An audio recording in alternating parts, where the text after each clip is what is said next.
జై శ్రీరామ్, జై శ్రీరామ్.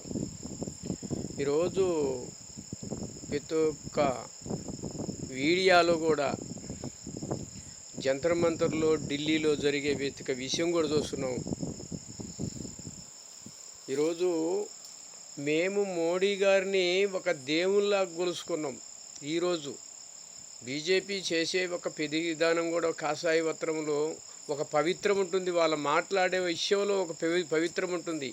అందుకంటే మేము మోడీ గారు చేసే ప్రతి ఒక్క విషయంలో కూడా ఆయన దేవుళ్ళలాగా చూసినాం. కానీ మంచి భావం చూడాల. మన దేశానికే ఏదో ఒకటి చేయటానికి పైనుంచి ఒక యుద్ధం ప్రకటించినప్పుడు కూడా ఆయన ఎదురు నిలబడి మనల్ని రచించిన ఒక దాతవురంటే మోడీ గారే. ప్రతి ఒక్క విషయంలో కూడా ఆయన చూసుకుంటే మన దేశానికి రచన ఇప్పుడు ఈరోజు అంత గట్టిగా నిలిచిన ఒక పవిత్ర ఊరంటే ఏది కూడా ఆపిన దాతటి ఊరంటే ఒక మోడీ గారు స్వామివారు.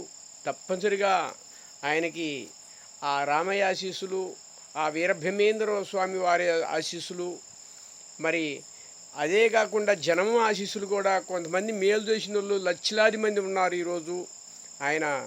ఎందుకంటే అన్నీ కూడా మానుకొని ఆయన ఈ సంకల్పంలోకి ఒక భేదవాడి విధానంలో కూడా వచ్చింది. కాబట్టి భేదవాడి సంగతి ఏ తిథిలో ఉందని చెప్పి ఆయన తెలుసుకొని అన్నీ కూడా మంచి పని చేసిండు. మోడీ గారు చేసే ప్రతి ఒక్క మంచి పని కూడా ఈరోజు మరి ఆయన బాగుండాలి, సంతోషంగా ఉండాలని ఎప్పుడు కూడా ఆయన గురించి మేము తప్పనిసరిగా అనుకుంటున్నాము. మరి ఆయన మన దేశ ప్రధానమంత్రిగా మరి ఆ రోజులలో చేసినప్పుడు ప్రతి ఒక్క దేశంలో కూడా మళ్ళీ అట్టా 5-6 సార్లు కూడా గెలిపించుకొని ఆయన్ని ఈరోజు మనం నిలబెట్టుకున్నాము. అసమంటి ఒక జంతర్ మంతర్లో ఈరోజు చిన్నపిల్లలు కూడా బుద్ధి లేని వాళ్ళు తిడుతున్నారంటే మనకి జ్ఞానం అన్నీ ఉండి మనం కూడా పెద్దవాళ్ళు కూడా కాస్తున్నారు అక్కడ కొంతమంది. అది తప్పు. ఎందుకంటే ఆలోచించాలి. ఎందుకంటే ఒక సీట్లో కూర్చొని ఒక జాబ్ చేసినప్పుడు పెద్దవాళ్ళు కొంచెం వెనుక ముందు ఆలోచించాలి.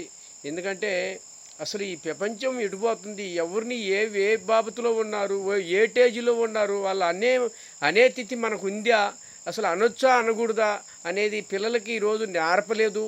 ఈ లోకం మీద చూస్తుంటే చిన్నపిల్లలతో సహా పెద్దోళ్ళ వరకు ఇలా లోక సమాచారం తెలియకుండా మరి తల్లిదండ్రి అన్నీ కూడా వాళ్ళ ఆర్తులంతత్తులు అమ్ముకొని వాళ్ళ కట్టం చేసి వాళ్ళ చెమట వరిసి భూమి మీద పోసి వాళ్ళని చదివిస్తున్నా కూడా మరి ఈరోజు కొంతమంది క్రమశిక్షణ లేకుండా పాడైపోయిన విధానాలు కూడా చూస్తున్నాము.